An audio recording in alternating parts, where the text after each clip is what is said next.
Caitlin from the Ontario Science Centre, and today I'm joined by Shelley, who's our very special guest from the Geneva Centre for Autism.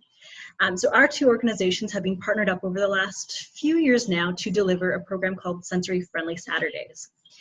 So what that means is on the first Saturday of every month, we host events specifically designed to provide an inclusive and accessible and respectful environment for everyone with programming that's perfect for all ages and abilities. So that means that we offer modified experiences for our planetarium program, for our IMAX films, as well as having special guests and hands-on activities, but especially workshops where families can hear from people like Shelley, experts about topics connected to neurodiversity. So essentially, our goal with this program is to try to create a space where everyone can learn and have fun together. So today we're going to try to do a kind of a virtual version of our family workshops. So we have Shelley here today. Typically I would set up activities around the room to help to engage little ones, especially while Shelley has a chance to talk to their parents. So today I'll be making stress balls, and Shelley can introduce what she'll be talking about. So thank you, Caitlin. So today we're going to be talking about creating routines at home, especially during this time where it's new and different for everyone. I find that even at the Geneva Centre, we're getting a lot of phone calls, emails from parents asking us, how do I keep my little ones and big ones occupied and busy doing fun, engaging things at home. So we're going to talk a little bit about that today. So just before we begin, we get a lot of questions about what is Sensory Friendly Saturday and what does neurodiversity mean? Would you be able to just unpack that for us a little bit? Sure. So I'll start with what is autism. I'll give a very general view. I'm sure some people have heard the expression, when you've met one person with autism, you've literally met one person with autism. It is a spectrum, and everyone that you meet will have different skills and abilities, some more mildly, some more severely. But generally speaking, autism is a lifelong neurological disorder affecting the way a person communicates, including how they sort of socially relate to other people, how they interact with their world. It is a spectrum, so autism spectrum disorder. So meaning again that though all individuals who have a diagnosis with autism will have challenges or learn differently within communication, behavior, how those challenges affect them might be more severely for some person, not as severely for others, or somewhere in between. So it is quite a spectrum. So as I said in the beginning, if you've met one person with autism, you've met one person with autism. Thanks for that. Would you also be able to talk about what that means then for being sensory friendly? It's kind of a broad term. Yeah, and I think, if I relate it even back to what we're doing here with our partnership between the Science Centre and Geneva Centre, it really is, sensory friendly Saturdays, for those who don't know, takes place at the Science Centre. So it's, if I use Science Centre as an example, it's making that space more inclusive for everyone. We acknowledge that everyone learns differently, sees the world differently, interacts with the world differently. And so creating spaces where we're welcoming for everyone as they are, being respectful of everyone, making changes or adaptations to the space, to the exhibits, to the activities that take place at the Science Centre, so that everyone sort of can enjoy and engage with those activities and exhibits in a way that's good for them. And I think that's what's so great about this exhibit. It's not just about, sometimes as an example, movie theaters, and you guys do this too, at the OmniMax at the Science Centre. We have a sensory friendly movie showing. The lights are up, so it's not as dark. The sound is down, so it's not as loud. And that's just sort of one example. I think being sensory friendly goes well beyond that, and sort of welcoming and respecting the whole person as they are, and creating these inclusive spaces. I love that, the welcoming as you are. I think that perfectly encapsulates it. Yeah. All right. Well, thank you for that. Why don't we get started and talk a little bit about routines?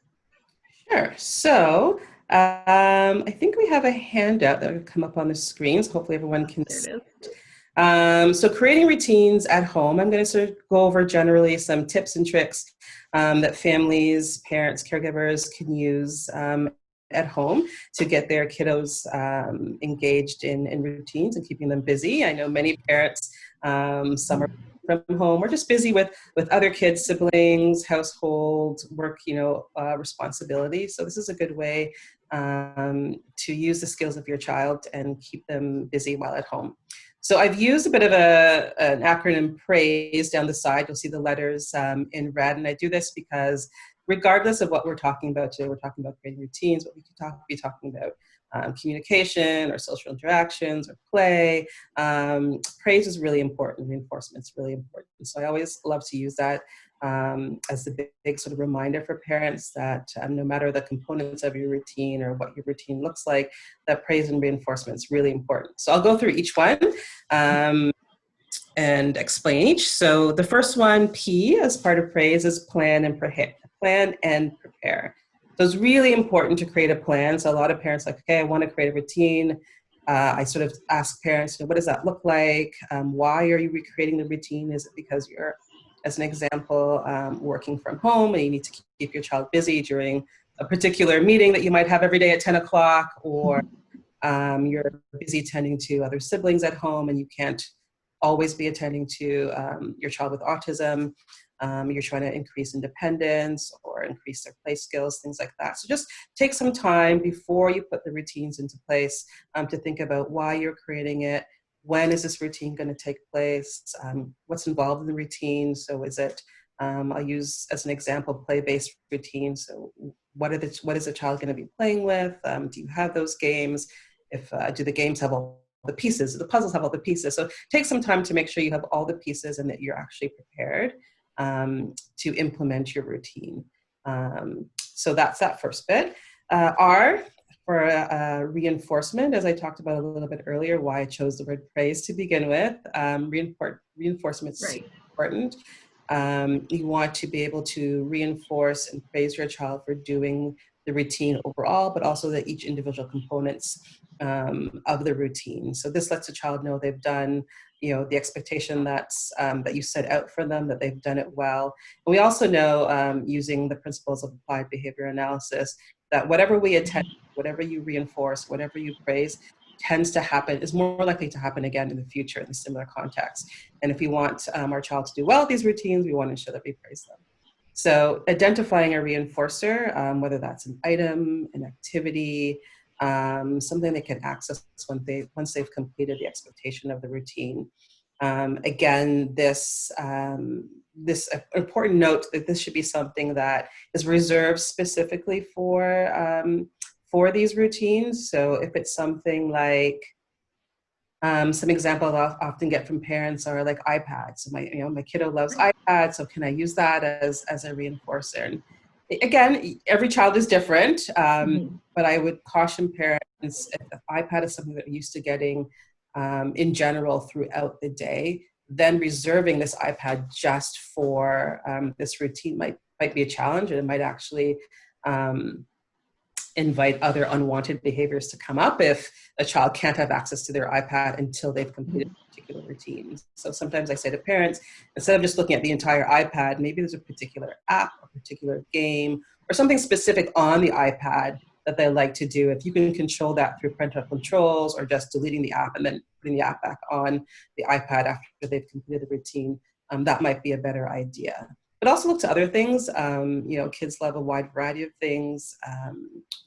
Favorite stuffy they might have, some particular one-on-one time with a sibling or a parent, or just something that's really going to motivate them to complete the routine, and something that you're able to isolate and reserve specifically for this routine. So it's not that makes so much sense. Yeah, it's not about withholding; it's about giving.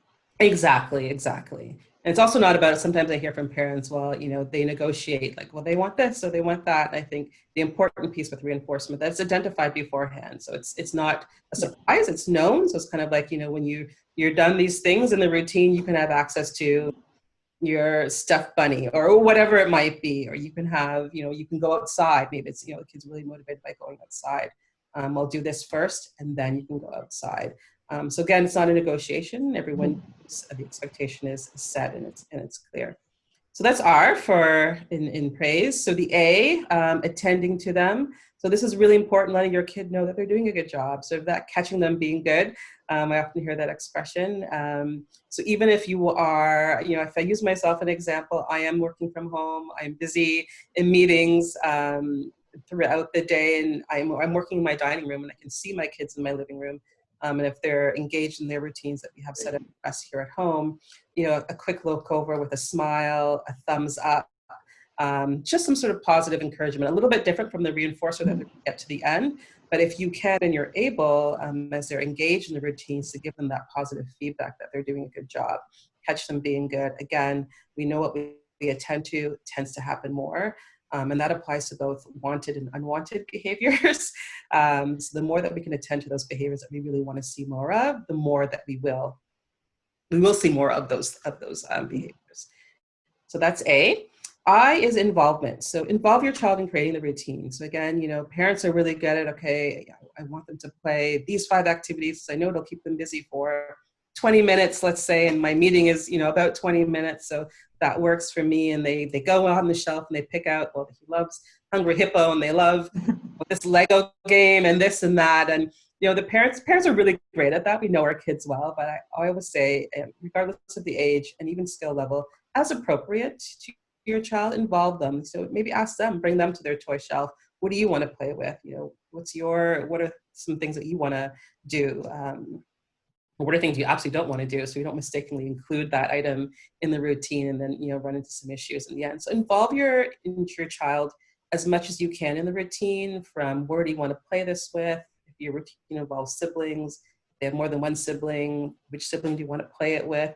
Wherever there's some choice to be made, if you can involve your child, having them make those choices, more likely that the routine is going to be a bit more successful because they're part of creating that routine for themselves. And then also involvement, I have here, share the plan. So if there's other helpers in the home, adults in the home, siblings that are assisting you, helping you with these routines, make sure everyone is on board and knows what those routines are and the expectations for those routines. So ensuring that we're involving other people in the household by sharing the routine with everyone. A really good way of doing that for both the kiddo and also everyone else as a reminder is having visuals. And so we can create some really basic visual schedule. Here's a picture of activity number 1, and then activity number 2, and activity number 3. And it's up on the wall where everyone can see and can reference, whether they're pictures, whether it's words, again, depending on your child's ability and their skill level, but to involve everyone in creating these routines. The S is for start small. So again, really important. I find that, parents are often thinking of they have a routine in mind, the pieces, components of the routine, and that expectation that their child is, they know how to play all these games. So they're going to sit and do these 5 games or 3 games in a row, and there's going to be no issues. It's going to be great.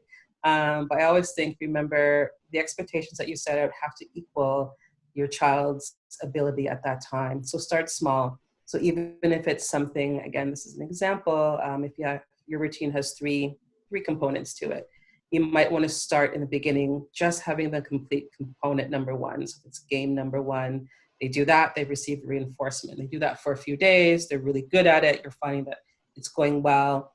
Increase the demand, right? So you're being consistent, reinforced. Now we're going to build on expectations. Now we're going to add component number 2 to it. So they're going to sit down today and they're going to do game number 1, game number 2, and then receive reinforcement. Again, as they're doing well there, you again increase that expectation. So now they're doing game number 1, game number 2, game number 3, then they're getting the reinforcement at the end. So start small and then build. Be consistent and ensure that you have a reinforcer for every step of the way.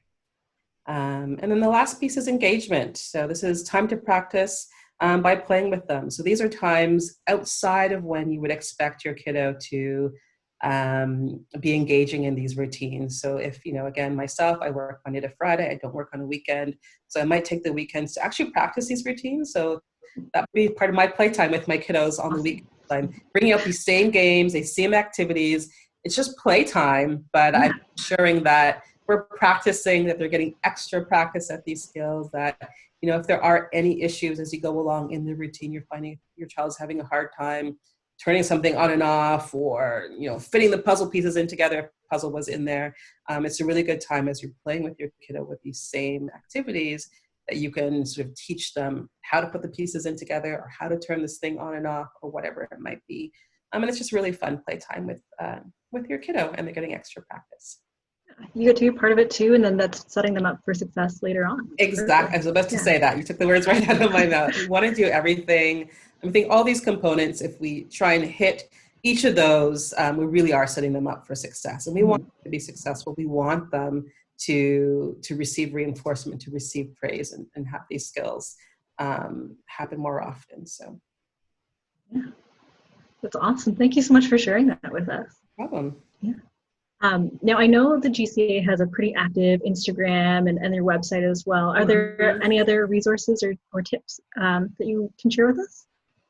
Sure. I think in general, we are active on Instagram and Facebook and Twitter. We do have, in addition to this collaboration with you guys, we do have our some fun activities like story time, Warrior Wednesdays, which is more of a movement-based activities, and Fun Fridays, which are fun, similar to what you're going to do today, Caitlin, sensory-based activities that parents can try with their kiddos at home. So definitely check those out if you have access to social media. Yeah, I was actually watching some of the Fun Friday videos earlier today. Yeah, lots of really good stuff there. So what I'm going to make today for our Fun Saturday are these little stress balls. These are made just out of like regular household objects you might already have in your home. This is just 2 balloons full of flour. It's pretty simple to make and gives a nice little sensory. Nice. Yeah. So I'm just going to start off by showing you what we need. So you should need 2 balloons, but if you want to use more, by all means, you can use more. A pair of scissors, a funnel, and some flour. So I'm just going to pour some of that flour into my measuring cup. You don't need a measuring cup. You can pour right from whatever container you have, but I think this is a little bit easier. So to start off, I'm just going to take my funnel and my balloon, and it kind of helps if you stretch out the balloon a little bit. You can even blow it up first. But so start out by giving a little stretch, and then just put the tip or the opening of the balloon over the tip of the funnel, just like this. I'm gonna roll it up a little bit more so it's a little bit more securely in there. All right, so once that's in, I'm just gonna go ahead and pour my flour in. Now, my funnel isn't great, so it takes a little while and a lot of shaking to get that in there, but you will eventually start to feel that your balloon is starting to fill up. So it might take me a little bit. There should be instructions for this available on our website if you wanted to follow along and make this with me. Oh, great. Or you could also do it later on. It's up to you. Follow your own schedule and your own routine. I am doing this today with flour, but if you don't have flour or if you would prefer, you can use things like rice or lentils, which also work great. And they give a little bit of a different sensory experience. Okay. So I'm just going to put that aside and show you what I did with earlier today with a different one. So I have filled up another balloon that I've cut off the tip of. So if you want, just to show you, all you have to do once your balloon is filled up is to cut off the neck of the balloon after it's filled with flour. So that's what I've done here with this one, just cut it off at the neck. You want to do this again with another balloon. So again, you've got one that's already cut open, and then just give it a good stretch over the opening of the first balloon. I'm just going to put that down.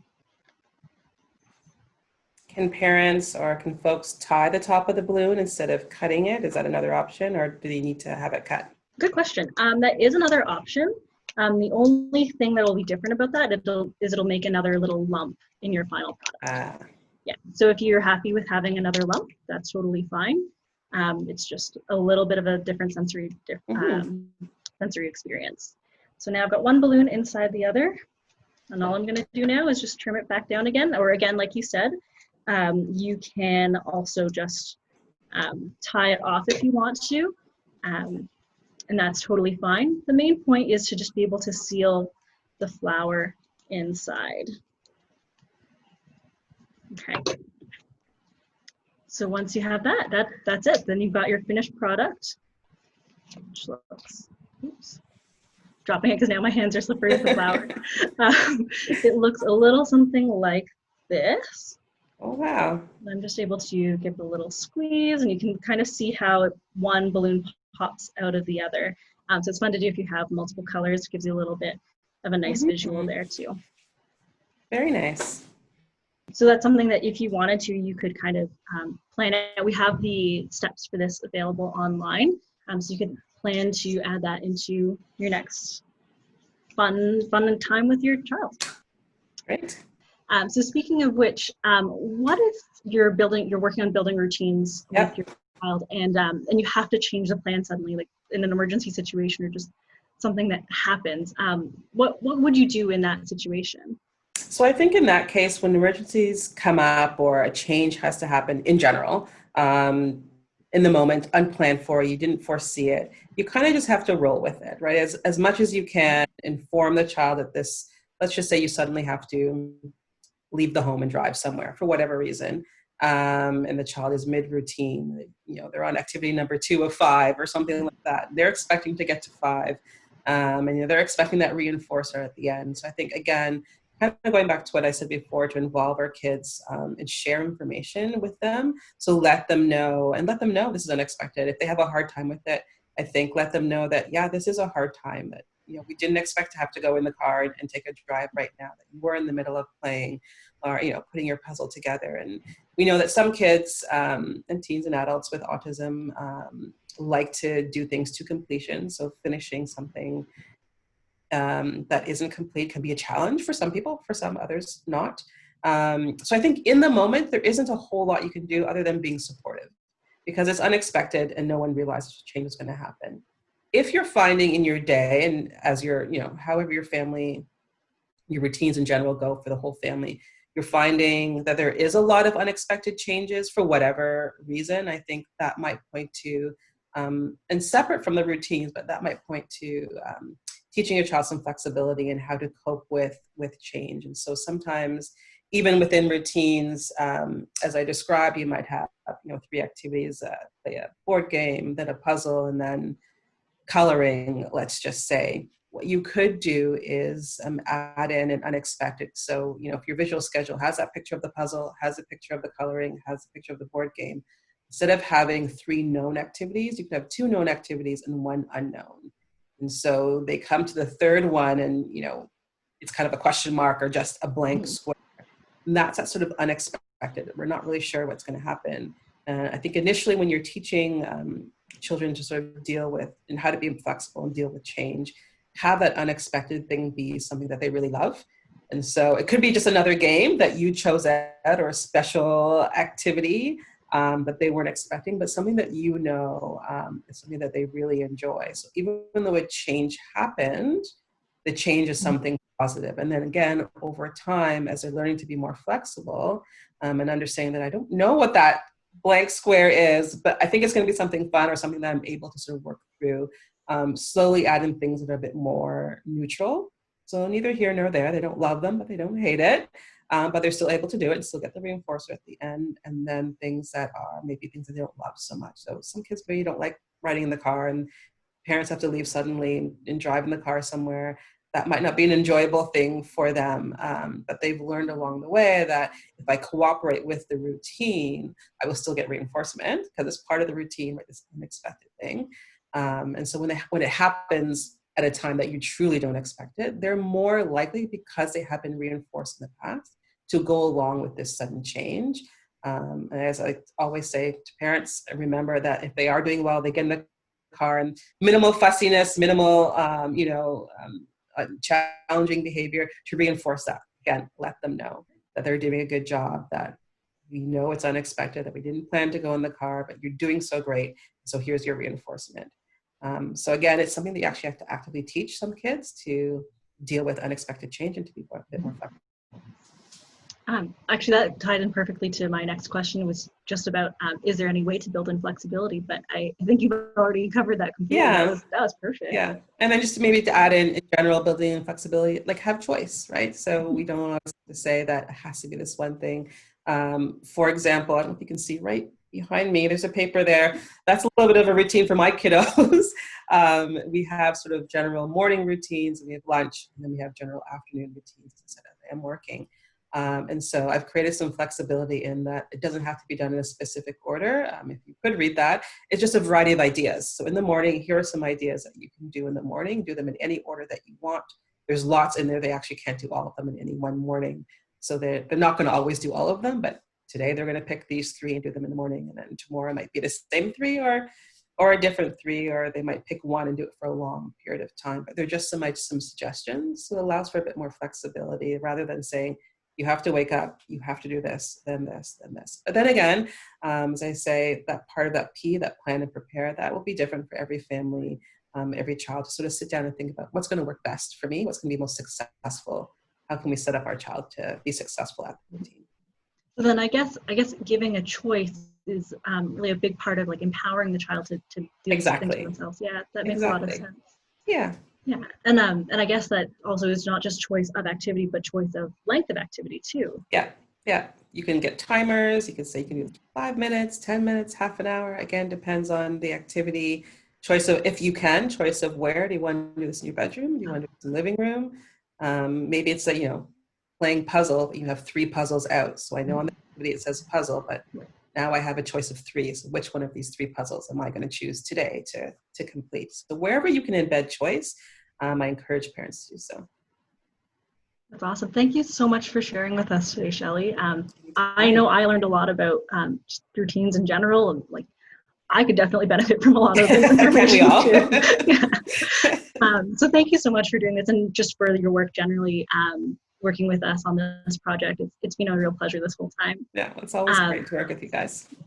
Yeah. So if you are interested in this program, we have a little bit of a social story on our website that's available for download. So a social story is one way to kind of help out with your planning. If you're planning on coming to the Science Center at some point when we do reopen, you might want to take a look at this social story to help you plan out what you will do if you were coming here, and you could help to put that into your plan for the future. So prepare for your visit by just checking that out on the Science Center website. I thank you so much, Shelley, as well, for answering my questions. I know probably there are other questions that other people have out there. How would we best be able to get questions to you? I think we can put a link, I'm assuming, in this chat so people can see, but you can contact the Geneva Centre. We will put our website, which has a lot of resources and general information about autism, but also the programs that we're offering. We are offering a wide variety of virtual online programming right now in lieu of face-to-face. And then folks can call us at our main intake line, which we will link down below as well. Awesome. And of course, people can also comment on this video here. Yes, they can. Yeah. Thanks so much for chatting with me, Shelley, and thank you for joining us today. Thank you.